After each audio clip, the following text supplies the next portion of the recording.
Hi, I'm Cinnamon Cooney, the Art Sherpa, and in 5 minutes, I'm going to show you how to paint a pine tree with a fan brush.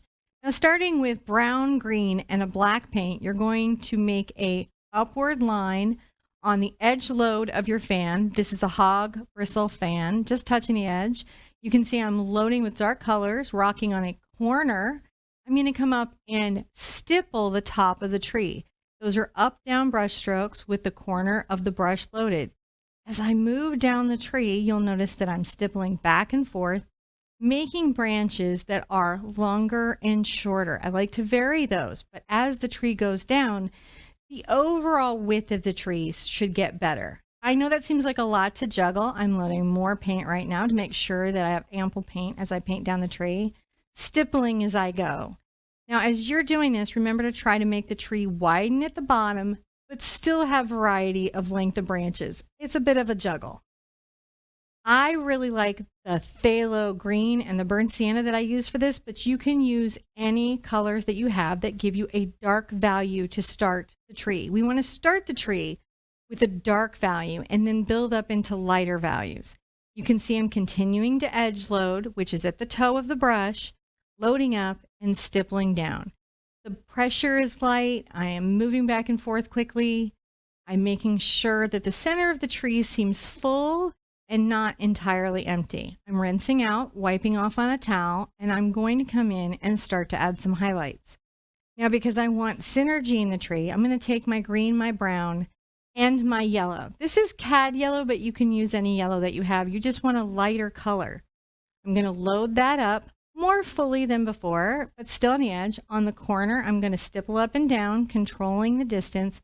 And on the top of my branches, I want to create a highlight.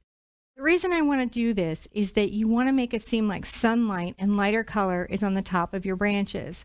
So don't paint the entire tree with your new highlight. It's really important to leave shadow so the tree begins to take form and shape.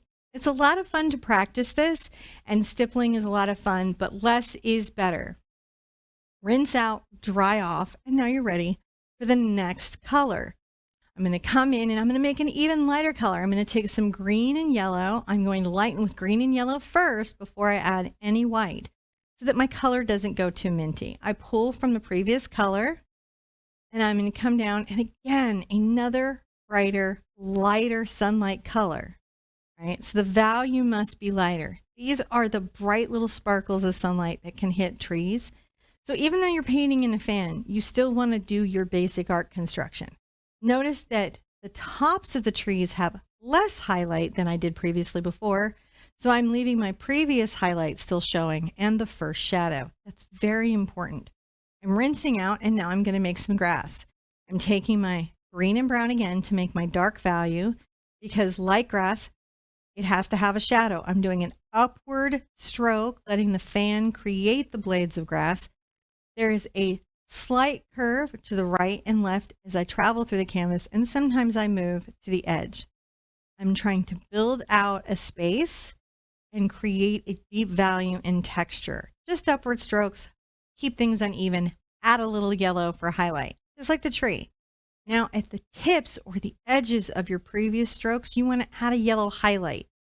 Don't paint over all your dark value. Once again, you want to leave shadows in your grass.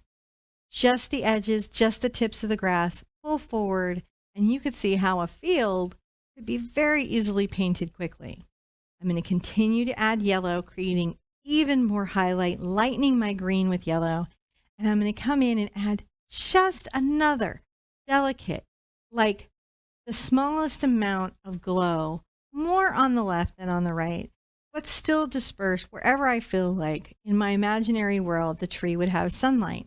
Notice that the previous colors that I have applied are not being erased, but being added to, layered on top of, but still allowed to show through the painting.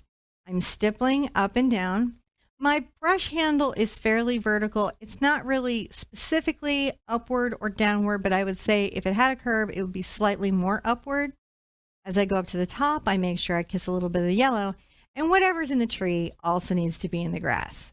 I can't wait to show you what we're going to paint tomorrow. It's a lot of fun to learn to paint in 5 minutes. Be good to yourself, be good to each other, and I want to see you at an easel really soon. Bye-bye.